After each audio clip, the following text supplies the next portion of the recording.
Do any examples come to mind of athletes where you've gone away and thought about it and looked into what is it that they're missing, and then you've been able to find that needle in a haystack?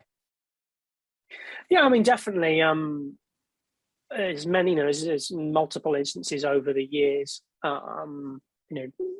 Things like working more on actually holding an aerodynamic position, working on balance and bike handling skills by riding on rollers, working on different ranges of cadence and force production to sort of create the ability to cope with significant changes in sort of force production, over the course of a race.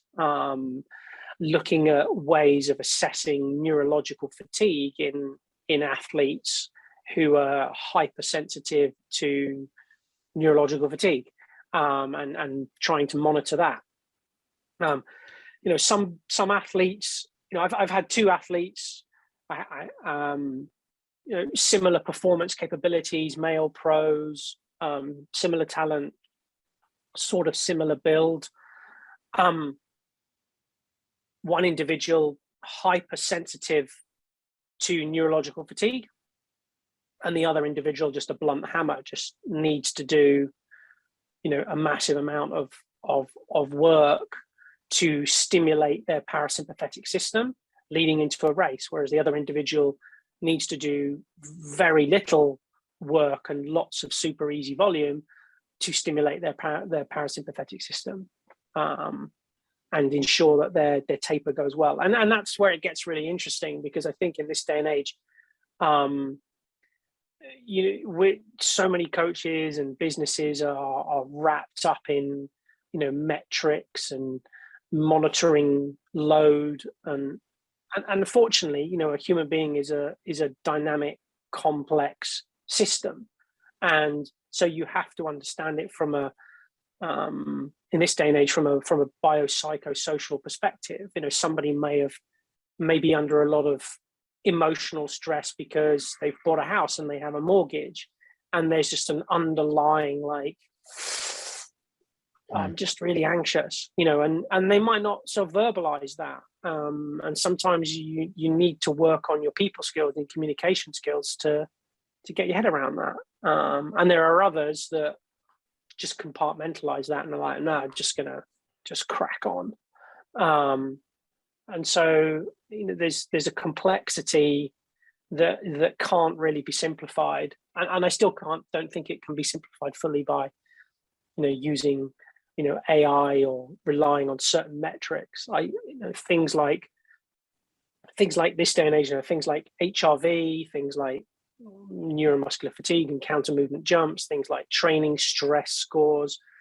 To me, they're all like a compass. They point north or they point south. They're not GPS coordinates of this is exactly where you're at. And so as a coach, I think there's still a huge reliance on being able to sort of, excuse my language, be a bullshit filter for a lot of these metrics. But there's also a need to be able to look at some of them and say, okay, these things are indicative of X or they're indicative of Y. But first and foremost, it comes down to that communication and that buy-in with the athlete. Are they talking openly and honestly to you about how they're feeling, what's going on? And are they well calibrated with that? Some people aren't. And that's another hurdle. So the nice thing with the swim, your field being the swim, is that I think for triathletes, the swim is like the canary in the coal mine. And by that, I mean, it's like an early warning. Yeah, definitely. By that, it's an old English saying of, they down the coal mines, they used to take a canary in a cage. And then if the noxious gases that would suffocate the miners started that you can't smell, that, would start to sort of permeate the air, the canary would die, and then the miners would go, oh God, we've got to get out of the mine. So, that's the canary in the coal mine. But my point there is that the swim is, it's like the early warning system of sort of neurological fatigue and general stress. So when you start to see a decay in quality of swimming or capacity to change pace, that's very quickly an easy way of gauging the sort of holistic stress or the sort of the allostatic load that the athlete's under.